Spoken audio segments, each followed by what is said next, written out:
Welcome to the channel, guys. Welcome back to the channel. I want you guys to take a really close listen to this. Let me turn the flashlight on. Now, if you can hear that howling, humming sound, it's hard to see it because of all this plastic in the way, but the alternator is right there. There was a YouTube video where a guy was trying to figure out what was causing that sound. He couldn't figure it out, and no one in the comments chimed in as to what it was and what was causing all the issue. But yeah, if you hear that, it's like, woo. That's the alternator doing that. It's the voltage regulator that shot. So the new alternator is going to be here tomorrow. I will make a video of me installing it on this 07 Expedition with the 5.4 liter. And as you can hear, this thing is like, there's nothing wrong with the motor. I mean, it sounds like a typewriter. That's how good and quiet it is. It just sounds like a little typewriter. But yeah, that woo. That's the alternator that's shot. I mean, it still charges the battery, but it's intermediate. You'll see the voltage regulator dance sometimes inside the engine bay, or inside the cab of the truck.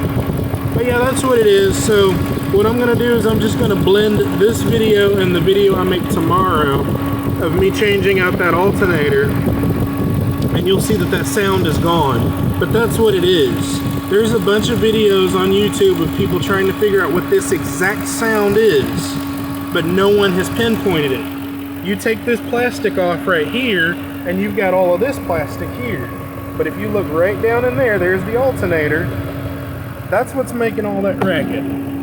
So, see you guys in the morning. Alright, good morning, guys. Back on the Expedition. I've got the used, new to me alternator ready to go. As you can see, it's an exact match to the original. This is the original factory alternator, and this truck's got just over 200,000 miles on it. And with the way they wrote this one has 240,241 miles, so hopefully this one won't do a whole lot of whining. But I just have two more bolts down there, as you can see on either side of this pulley. There's 10 mil. There was a bracket, this bracket right here. You've got a 10 mil that sits here, there, one here, and one here. And that's going to be here, here, here, and here. And with that howling sound that was going on, it was causing massive vibration on this piece here, because as you can see, the bracket fits on this portion here, as well as on the thermostat housing, because it goes from here to over here, which is the other side of this thermostat housing. So I mean, all of this was vibrating really bad. So let me go ahead and get this pulled off, and then I'll come back. But like I said, it's super simple. All you do is you take your intake off, 10 millimeter bolt here, and then you've got 3 latches that you pop off, and then you set it to the side. And of course you pull your little plastic cover off. They're both sitting over here. There's the plastic cover, and then there's the intake.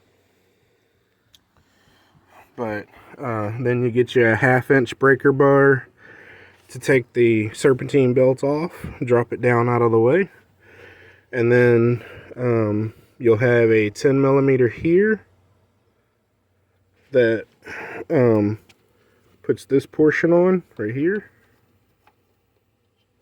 and then you just have your plug, which is this right here that plugs into here. And I had a little difficulty. I didn't want to break the plastic, so what I ended up doing was while pressing on this tab here, I took my trim removal tool and got underneath it between the body and the plug and lifted up as I was pressing on it, and it came right up. You're going to need a tool like that anyway, because if you can see this hole dead center of this bracket, that hole is for this right here. It sits right there and holds it in place.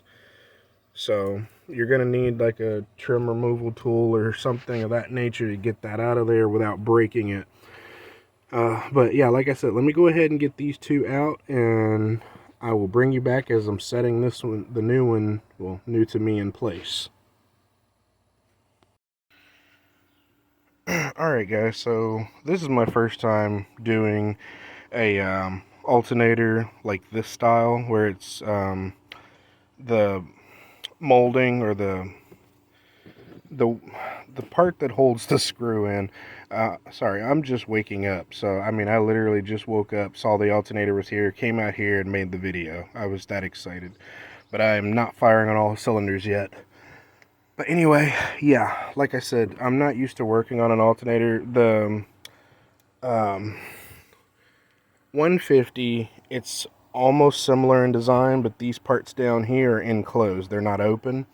Well, I ended up taking this bolt all the way out, and that actually wasn't necessary. It just needs to be loosened up enough, as you can see here. And you really want to get you a swivel head wrench or ratchet to be able to get in here and do that, because having it up here, it keeps smacking in the stuff.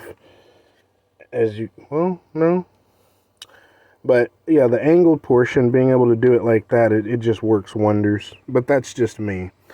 But yeah, you just have to loosen this up, and if you do take it all the way out, you can see here, the ones that go up top are much shorter, so that's also how you can tell that you've got the right ones in place. I'm going to stick that back in place there and give a couple thread turns on the threads here, and the reason why is because I want both of those legs, there we go, I want both of the legs on this alternator to set right down on it and not be cocked off to the side. So this is the new one. The old one doesn't have all the writing all over it, and to be honest with you, the old one looks to be in better condition than the new to me. But oh, actually this bearing is much smoother on this one. It turns a lot easier. Yeah, this one's not.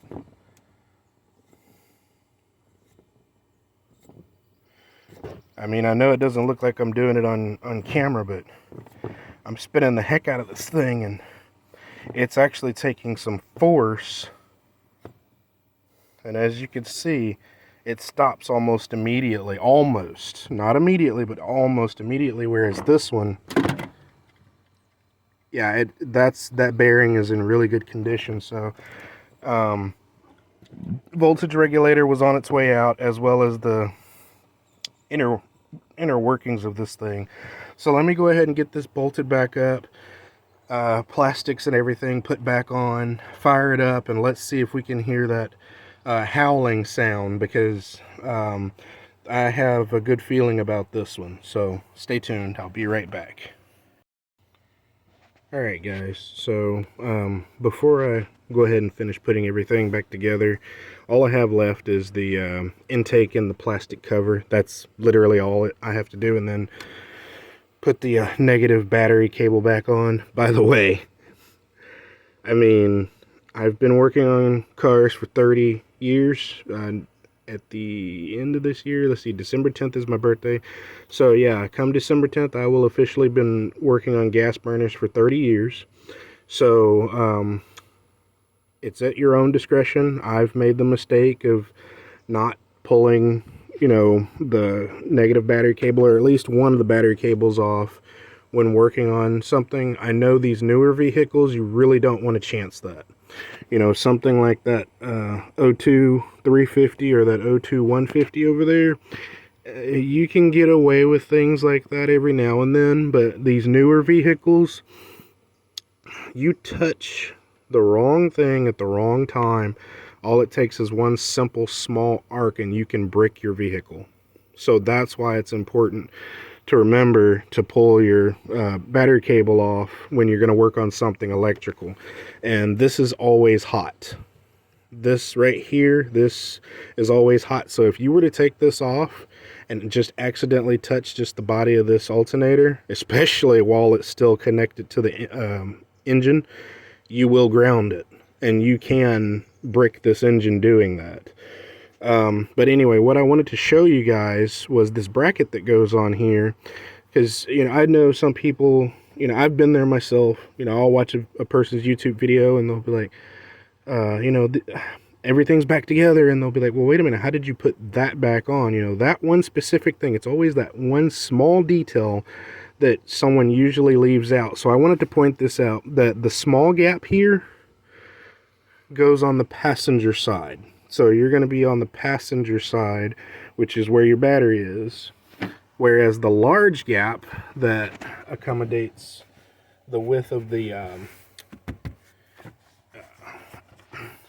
radiator hose here, that wide gap is going to go on the driver's side. So I just wanted to point that one little small detail out. And now I'm going to put everything back together, and when we come back, the car will be running, and we'll see if that howl is gone. Stick around. Alright everyone, I want to thank you all for tuning back in to the Deep South Bayou Diesel. As you can see, that woo sound is gone. That's exactly what it was. It was the alternator. So, another fun fact about this car that I did not know, you cannot bump the key. So back in the day, when you put a serpentine belt back on, you would bump the key, come back out under the hood and look under here and make sure nothing's binded or twisted. And then you start the vehicle up, let it run for just a few seconds, shut it back off, come back under here, make sure everything's in order like it's supposed to be, and then if it is, then you fire it back up, and then you go for a ride and make sure everything's running smoothly. But yeah, with this 07 Expedition, if you just bump the key over, the starter takes over and fires up. So that's a new one to me. I mean, I've had cars like, or I've driven cars like that before. I've just never owned one. But this is not, technically it's not mine. I mean, I'm married, so yes, it's mine. We own it together. It's in both of our names. But I mean, this is just not, I mean, I like it. It's a comfortable ride, but this is not mine. This bad boy is mine. This beautiful, beautiful truck is mine. And I'm closer to narrowing down the issue. What I'm probably going to end up doing is trying to upgrade to a better carrier bearing. That's what I'm thinking is going on with this. The carrier bearing's brand new on here, but I think that the rubber that the carrier bearing sits in is crap. I've read a couple of forums where people say that the carrier bearing is of bad quality, and it's just a Duralast from Walmart, so it or not Walmart, AutoZone, so it probably is poor quality. So I'm gonna look for a better one, and I'm also gonna upgrade my U-joints, even though they are brand new, less than 500 miles on them. I'm gonna go ahead and change those out again, and I'm also gonna replace the front slip yoke. The center slip yoke has been replaced, so I'm going to replace the front slip yoke and see if that fixes everything. If not, then it's probably going to be a transmission issue, which I'm in the process of replacing the transmission anyway. As soon as I get that truck over there sold, I can purchase a transmission for this truck and go ahead and get that put in. But as you can see, the whole time I've been standing here flapping my jowls, that howling sound is gone. Nice smooth sound. And let's take a look at the voltmeter on the inside.